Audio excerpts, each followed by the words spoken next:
A partir de agora, você acompanha pela sua TVAL, no programa Espaço Cidadão, mais um assunto que interessa todo o estado de Santa Catarina. Transplantes de órgãos. Você já pensou nisso? Você já conversou com seus familiares a respeito disso? Você já deixou patente o seu desejo de ser um doador? Não deixe de conversar isso com todos os seus familiares, porque a palavra final, mesmo que você tenha o desejo, é da família. Nosso convidado é o Dr. Joel de Andrade. Ele é o coordenador geral do SC Transplantes. Dr. Joel, muito obrigado. Eu estava certo, a família que tem que saber bem disso? Exatamente, Walter. Não existe no Brasil nenhum mecanismo legal de uso corrente que permita a um cidadão que a sua vontade de ser doador de órgãos ou de tecidos seja honrada, exceto se a família assim concordar. Ou seja, é um método bastante simples, é conversar com a sua família, é deixar expressa essa vontade com uma informação que é valiosa. 100% das famílias honram a vontade do indivíduo quando ele em vida deixou bem claro isso, né? Exatamente. Por exemplo, o cidadão fez um documento e o registrou em cartório e tudo, mas nunca conversou com a família. Isso tem valor? Poderia até ter valor, mas o grande problema é que primeiro esse documento não vai ser encontrado. Ainda mais numa hora de desespero, de dor, de angústia, que é a hora da perda de modo inesperado de um familiar. E segundo que eu repito, a lei da doação no Brasil é consentimento informado, consentimento familiar. Então, para que outro documento seja usado, obviamente uma liminar na justiça, a ordem de um juiz, poderia fazer valer a vontade desse indivíduo. Vai demorar demais, na justiça vai demorar demais. Coisas, é claro, até porque essas ocorrências elas não são segunda às 9 horas da manhã. Elas normalmente são em horários de exceção, em situações de exceção. E, de novo, quer dizer, você pode substituir a burocracia por um instrumento tremendamente simples, que é revelar a sua vontade para a sua família. Doutor Joel, eu sou um fator complicador na entrevista. 4 filhos, 2 a 2, como é que fica a situação? Normalmente o que nós trabalhamos com essas famílias é a ideia do consenso familiar. Não havendo consenso familiar, normalmente o que acaba prevalecendo, normalmente é a vontade dos que não querem doar. Então, no caso desse que eu citei, 2 a 2... 2 a 2 vai prevalecer, mas vamos lá. Não é uma nem duas situações em que nós nos enfrentamos primeiramente com uma família assim. A grande questão é por que os indivíduos não querem doar, os que não querem doar. E aí por trás disso se encontra todo tipo de informação. Acho que meu pai não gostaria. Acho que meu pai não ia querer.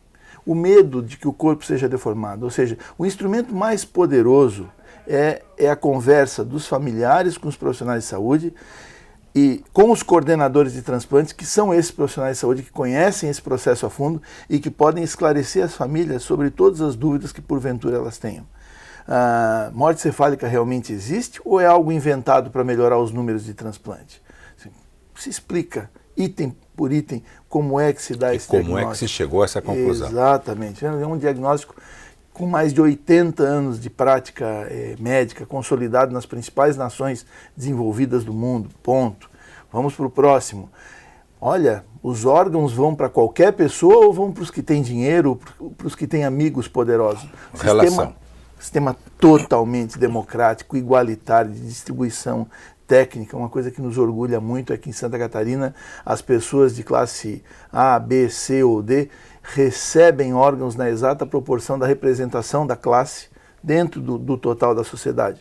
Ou seja, mais pessoas de menor poder aquisitivo recebem órgãos de Santa Catarina em relação às que têm maior poder aquisitivo, porque assim é a distribuição da nossa sociedade de um modo geral. Então, vence essa questão e vai por todas as questões como deformação do corpo, que é algo que as pessoas normalmente têm muito medo e que não ocorre, porque a cirurgia de retirada é uma cirurgia com plena técnica como qualquer outra cirurgia. Quer dizer, a aparência do corpo é perfeita. Igual. Fica a cicatriz da cirurgia, que é utilizada para a remoção dos órgãos, mas a reconstituição é igual. Inclusive, dos olhos, as pálpebras são coladas com preenchimento para que elas tenham a convexidade natural, ou seja, o corpo fica perfeito. Uma gotinha de sangue aqui ou acolá, isso pode acontecer, mas nada que não possa ser reparado logo depois da cirurgia de remoção. Dr. Joel, nós vamos acompanhar a partir de agora um trabalho feito pela repórter Emily Sani a respeito de transplantes de órgãos em Santa Catarina.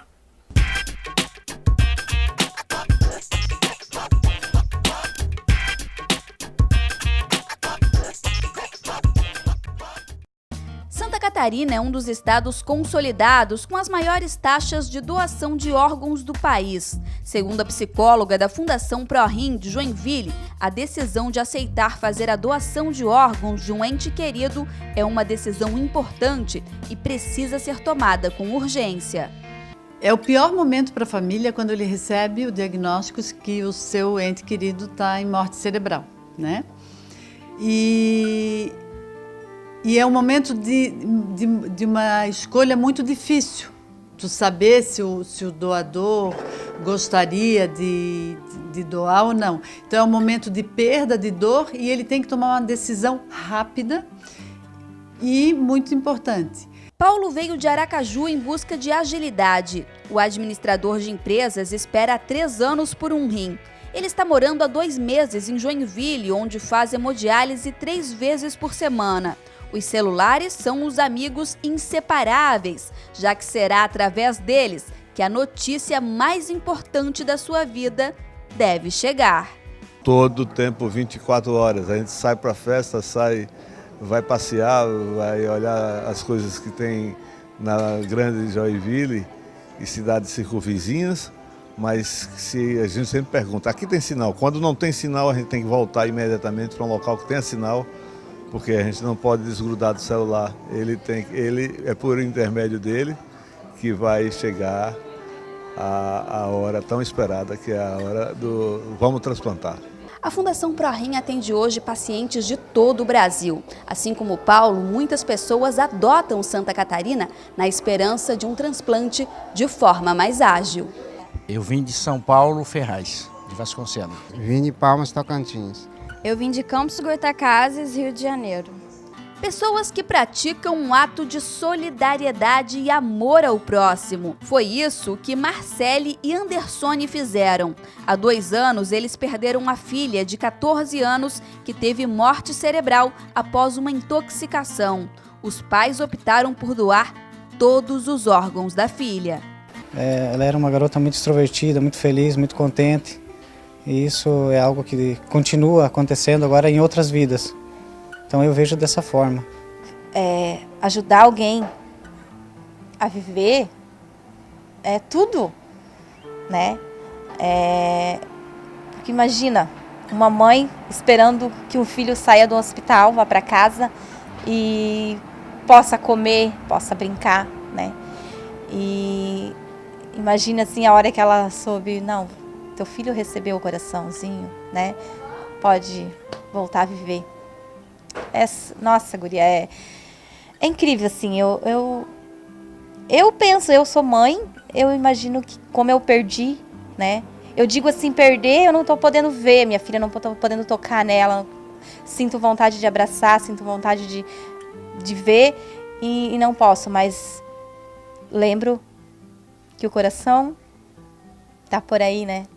Não conheço a pessoa, mas eu creio que eles são muito felizes. Felicidade estampada no rosto de mãe e filha.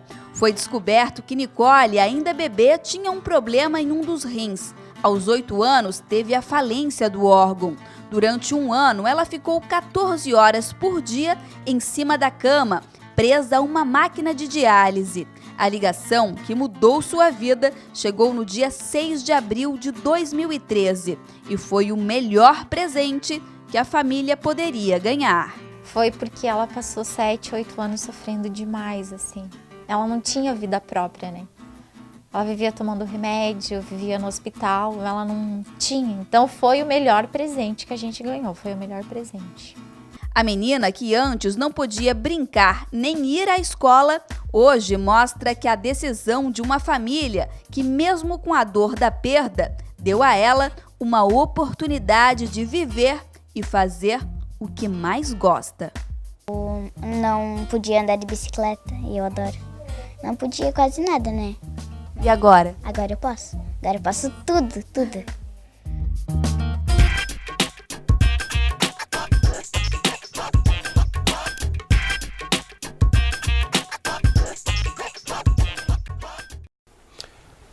Emociona, mexe com o coração da gente. Com certeza. Dr. Joel, junho, julho e agosto, Santa Catarina em nível de Brasil, nota 10? Ah, sim.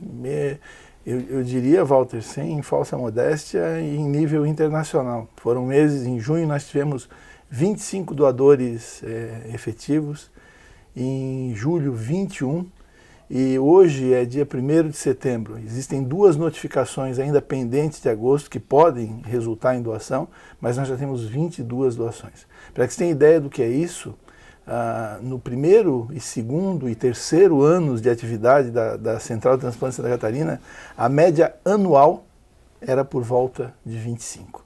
Ou seja, nós temos feito por mês o que fazíamos por ano. Por ano. E se quiser fazer outra conta, quer dizer, os 25 com 21 com os 22, né, já somam... Para 68 aí. 68 transplantes em nesse 3 período. meses apenas. Exatamente, quer dizer que nós começamos a fazer mais de 68 doações por ano somente a partir do ano de 2006. Quer dizer, a evolução muito boa, e o que indica que o ano passado, que com 170 doações, nós tivemos um recorde brasileiro e ficamos com mais de 27 doadores por milhão de população.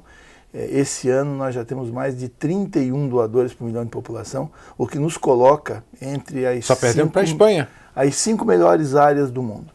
A última contagem realizada numa cooperação entre o governo da Espanha e a Organização Mundial de Saúde, que é de 2012, dá conta que as 4 melhores áreas eram Espanha, Croácia, Malta e Bélgica. 2 por volta de 35, 2 por volta de 30. Nós estamos exatamente no meio dessas regiões. Claro, não somos um país, somos um estado. Não é a realidade brasileira, é a realidade catarinense. Catarinense. Mas também é importante dizer, Malta e Croácia não têm a população de Santa Catarina. Claro, claro. Quer dizer, a gente tem realmente... Principalmente em Malta, né? Resultados muito, muito bons. Exatamente. Doutor, o que mais lhe emocionou desde que o senhor entrou nesse esquema do transplante? Olha, são inúmeras situações. Mas teve uma que foi... A maior parte delas relacionadas a transplante de crianças, mas uma das mais tocantes, sem dúvida nenhuma, foi de uma menina, de uma família de origem bastante humilde, da região da Murel, ali de Tubarão, e que, depois de algum tempo, foi fazer um passeio num parque temático, e durante o passeio, no dia do passeio, sai o doador dela. Então, uma das equipes de transplante do Nordeste do estado sai atrás dessa menina para buscar, descobrem que ela está passeando, conseguem um contato com a polícia militar e tomam um helicóptero e vão até o parque e encontram a menina e levam a menina para transplantar. Todo mundo pegou junto? Todo mundo pegou junto, e semanas depois foi mostrado o resultado. Se tratava de uma pessoa, de uma adolescente humilde, que pôde fazer seu transplante e que persiste até onde a gente tem informação, com resultado de transplante maravilhoso. Tudo feito no âmbito do sistema público de saúde do Brasil, tão criticado, mas que tem pontos que tem que ser valorizados, e é disso que nós nos orgulhamos muito. Dr. Joel, nós vamos a um intervalo agora e nós já voltamos. Nosso tema de hoje, transplante de órgãos. Converse com os seus familiares a respeito disso. Deixe bem claro, mas eu estou bem agora, não tenho problema nenhum. Mas amanhã ou depois você pode ter um problema. Então deixe bem claro aos seus familiares que você quer ser um doador. Nós já voltamos.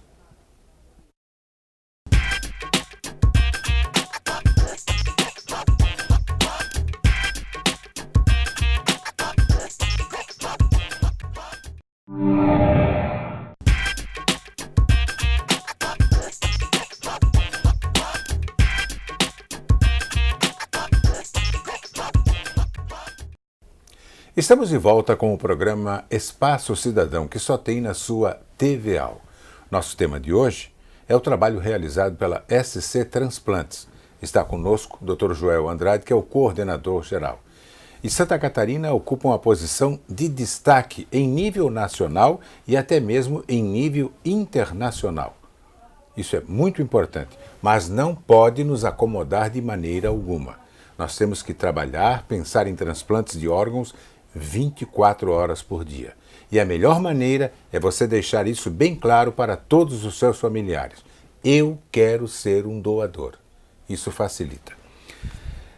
Nós temos algumas perguntas de telespectadores, por favor, doutor Andrade, e vamos acompanhar esse trabalho feito pela Emily Sani. Vamos às perguntas. Eu queria saber, qualquer pessoa pode ser doadora de órgãos? E daí, doutor Joel? Tem idade, não tem idade? Se a pessoa teve uma doença, vamos supor, infecto-contagiosa na infância, mas conseguiu resolver esse problema, quem é que pode ser doador? Walter, eu gosto muito de dizer que todos podem ser doadores, né? E é importante que se diga o seguinte: para determinados órgãos ou tecidos existem critérios mais ou menos estritos. Por exemplo, o coração como órgão para ser doado, o indivíduo tem que ter uma faixa etária um pouco mais jovem. Poucas equipes aceitam corações de pacientes que têm mais que 50 anos, quer dizer, então, algo bastante, o meu não pode usar, então. Algo bastante restritivo. No entanto, é importante que se diga, e as válvulas cardíacas? Olha, as válvulas sim podem ser utilizadas. E se tem um paciente que está esperando e que tem uma condição, transplanta ou morre, se flexibiliza isso. A Espanha é uma oportunidade, utilizou um doador de 74 anos de coração e o transplante foi realizado com sucesso. Então, eu sempre digo o seguinte: se você quer doar, informe a sua família que doa. Claro. Depois, a família vai assinar um termo de doação que é amplo.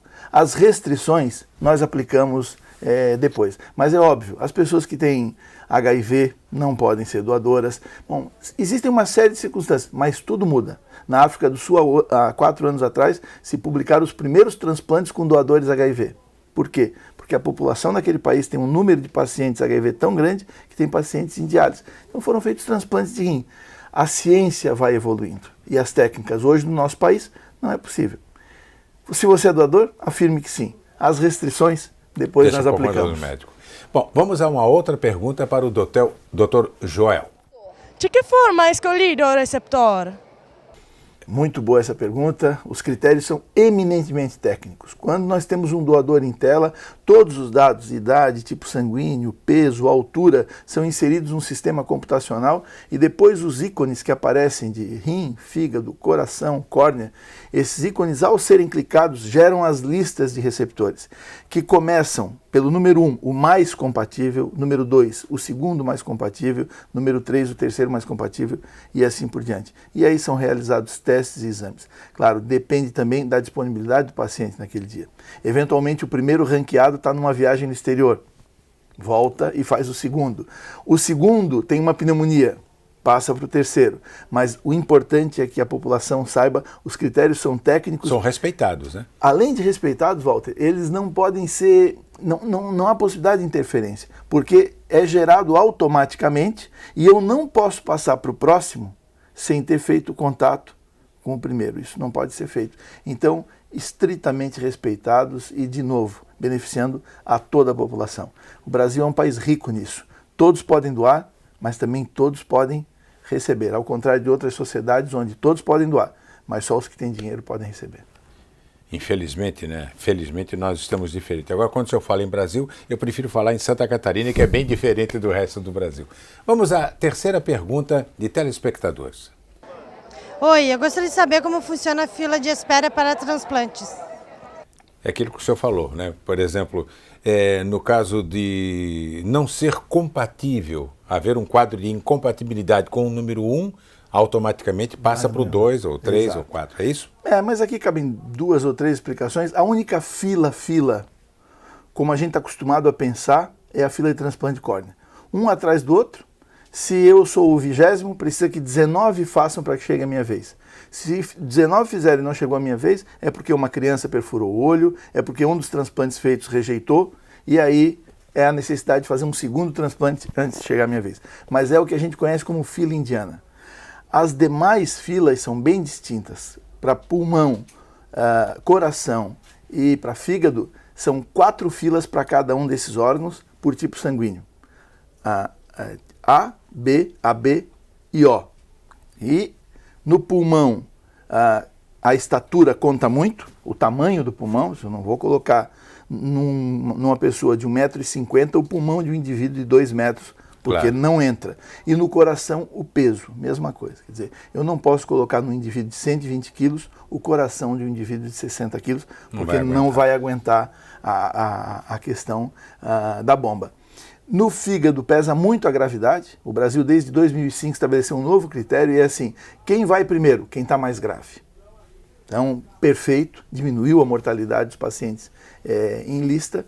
E o rim, aí não é fila. No rim a gente tem 350 pacientes esperando para o transplante de rim. Quando morre um indivíduo, cataloga geneticamente aquele indivíduo e vai buscar em todo o pool de receptores quem é o mais compatível com quem morreu. E é esse que leva. Então o rim tem situações... Existe um cidadão em Santa Catarina que entrou na fila de transplante às 2 da tarde de rim e saiu às 4. Ou seja, recém ele entrou um doador e já era o rim dele. São coincidências genéticas. E por coincidência genética, é preciso que a população entenda. Não é o meu primo, não é o meu pai, não. Às vezes... é alguém que não completamente estranho de locais diferentes. Exatamente. E até de cor de pele diferente. Mas o rim, a genética, né, os antígenos de compatibilidade da superfície lá do leucócito, perfeito. Dr. Joel, vamos a mais uma pergunta para o senhor responder aqui no Espaço Cidadão. Eu queria saber quem paga os procedimentos da doação. Todo o financiamento da doação e do transplante de órgãos no Brasil é feito através de um Fundo de Ações Estratégicas de Compensação do Ministério da Saúde, é FAEC. É o que se chama de dinheiro extrateto, ou seja, se nós fizermos 100 mil transplantes em Florianópolis esse ano, e isso estoura completamente todo o orçamento previsto da saúde, pois vem dinheiro federal e cobre esse movimento. Então, hoje Santa Catarina, no último cálculo, nós produzimos por volta de 80 milhões de reais por ano na área de transplante. Eu digo produção de todos os procedimentos de retirada de implante e tal. E isso é 100% financiado pelo governo federal, Ministério da Saúde, através do Fundo de Ações Estratégicas e Compensação do Ministério da Saúde. Dr. Joel, vamos à última pergunta de um telespectador. Existe venda de órgãos no Brasil hoje ou isso é mito? É bom esclarecer isso, né? Não, ótima pergunta. Essa é mais uma das dúvidas que pode levar as pessoas a querer ou não. Existe um único caso registrado de comércio de órgãos no Brasil, e isso ocorreu no estado do Ceará, na cidade de Fortaleza. Um agenciador israelense veio a Fortaleza, recrutou 5 brasileiros que foram levados à cidade do Cabo, na África do Sul, para doar um dos rins, vender um dos rins para indivíduos de origem que eu realmente não conheço. Tirando esse episódio, que esse foi comprovado. Esse foi comprovado, investigado pela Polícia Federal, as pessoas devidamente presas e punidas. Tirando esse episódio, não se conhece, não se tem notícia de um único caso de compra e venda de órgãos no país. Existe cada vez mais um rigor em apurar a questão. Bom, quando a gente trata de órgãos doados a partir de doadores falecidos, nenhuma chance disso acontecer, e as suspeitas eventualmente surgem nas doações intervivos. Por isso, por exemplo, em Santa Catarina, doador intervivos não parente praticamente não existe, porque em todo o mundo isso é visto com alguma suspeita. Como comércio, né? Claro, porque pode até não ser. Claro, mas temos o recente exemplo de uma catarinense que doou parte do fígado para uma criança de uma pessoa que não era da família. Naquele caso é evidente que não houve compra e venda, mas em todo o mundo, normalmente as pessoas que estão dispostas a se automutilar para ajudar um indivíduo que não é da família, elas o fazem por dinheiro. Tem um professor da Universidade Federal de São Paulo que é muito feliz numa declaração. Ele diz o seguinte: até hoje só apareceu peão querendo doar para fazendeiro. O dia que aparecer fazendeiro querendo doar para peão, eu transplanto.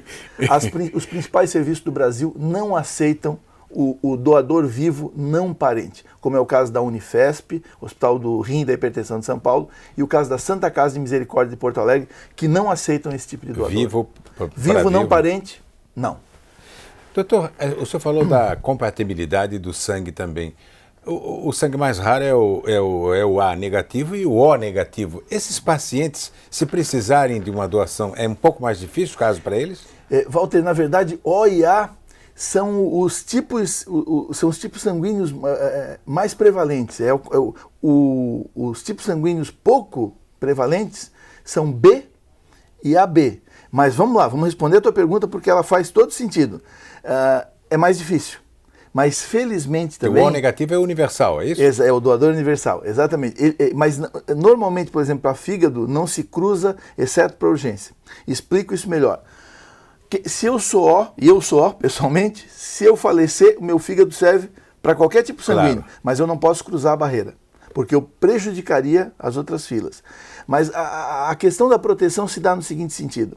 B e AB são raros, mas são raros os doadores e também são raros as pessoas. Portanto, eu tenho uma fila muito menor para esse tipo de transplante. Você entende? Isso é pareado. Então, nem A, nem B, nem AB é tão difícil assim de transplantar.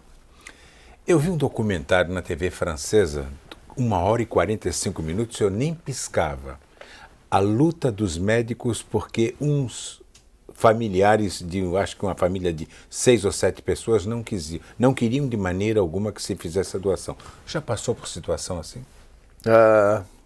Walter, eu estou prestes... O médico conversou, tentou justificar o porquê. Eu estou prestes a completar 10 anos frente à Central de Transplante de Santa Catarina e pessoalmente... Quero mais 20 anos lá, tá? Obrigado. O senhor já foi nomeado por mim. Já me entrevistei. Tem que falar com a Previdência Pública, porque eu acho que não duro 20 anos. Eu quebro esse galho. Bom, de todos os modos, Walter, eu já me enfrentei com todo tipo de família em todas as situações. Eu acho que o profissional de saúde tem que aprender que a ele cabe levar o máximo de informações possíveis que a família possa receber. Ele tem que aprender que aquele é um momento muito duro para a família e que ele tem que... atender a todas as necessidades da família do modo mais adequado possível.